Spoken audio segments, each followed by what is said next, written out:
Hi, welcome to Town Wine TV. This is episode 3. This is going to be our New Year's Eve edition. We're going to be talking about sparkling wine, obviously, as everybody's going to probably be drinking a little bit of sparkling wine, a little bit of fizz for New Year's Eve. The first property I'm going to talk about is going to be Marquette, which is going to be a cava producer that's outside of Barcelona. It's a very interesting property. It's owned by Francisco Dominguez, and he basically is not a great marketer of his wines. He's not a great salesman, but he's a great producer. So needed a little bit of help from the import company, Valkyrie Selections, to get his cava out there and get into people's hands, and I'm really excited about it.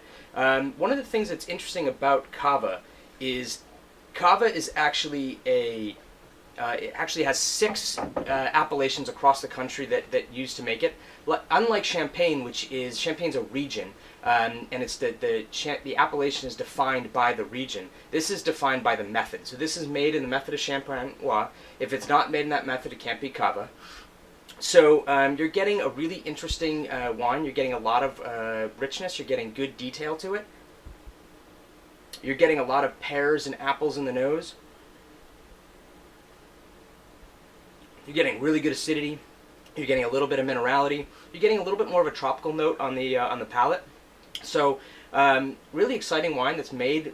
It's definitely Champagne-esque, and for $15.99, it's a heck of a bottle of wine. So we should check this out for New Year's. All right, the next sparkling wine I want to talk about is Schramsberg. This is a really cool property from Calistoga in Napa Valley. The estate was originally founded by Jacob Schramm in 1862. He was a German national that came over, was living in San Francisco. He was a barber, ended up moving north to Napa, decided to start a winery in conjunction with being a barber.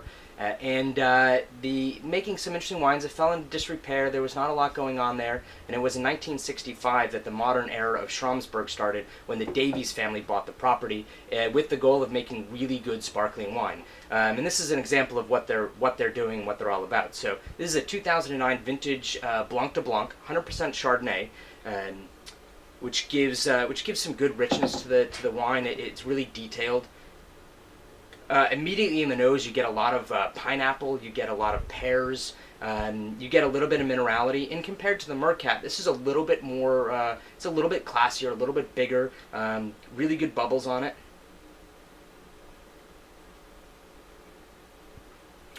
On the palate, you still get those pears and the apples, but you get a little bit more minerality.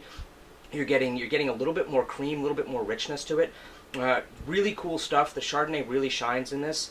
And so for $30, $29.99, really cool sparkling wine. I suggest you guys might want to check this one out. The last one I'm going to talk about is going to be the Mark Hebert. This is a grower champagne or farmer's fizz.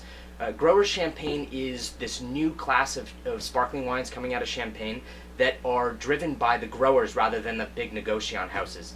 And this, you get more interesting wines, you get wines that are more complex, you get wines that are more terroir driven.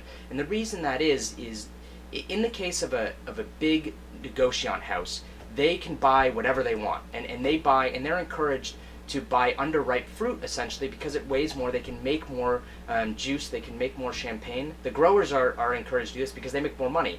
The guys that actually make their own champagne, like Mark Hebert, are going to make wines that are about quality. They're going to make wines that are about really good flavors, that are about good concentration.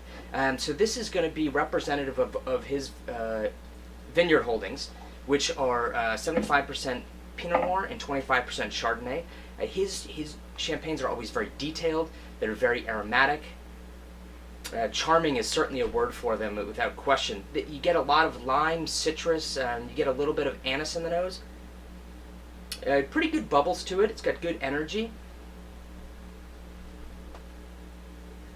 On the palate, the lime really comes through. The minerality really comes through. It's really classy. It's really intricate. So a very exciting champagne that's really indicative of what's going on with these farmer fizz these days. Really cool stuff. $49.99. So I'm really excited about this. Really want you guys to check this one out. Thank you for watching episode 3, and Happy New Year.